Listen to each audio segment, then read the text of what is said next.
Rashk muhabbat belgisi deb o'ylaysizmi? Assalomu alaykum. Ha, muhabbat belgisi. Nima sababdan muhabbat belgisi? Agar rashk bo'lmasa muhabbat bo'lmaydi. Bo'lmaydi-da. Rashk sevgan odam rashk qiladi-da.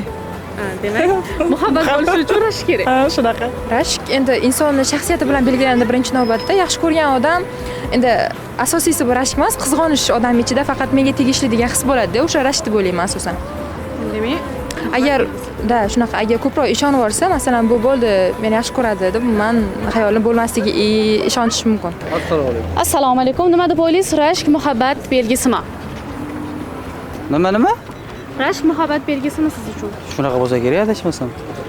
O'zingizni fikringizni ayta olasizmi? Shunaqada endi rashk yaxshi-ku baribir. Muhabbat belgisi siz uchun. Sevgandan rashk qilish kerakmi axir? Yaxshi ko'rgandan shunaqami? O'zingizni fikringizni ayting.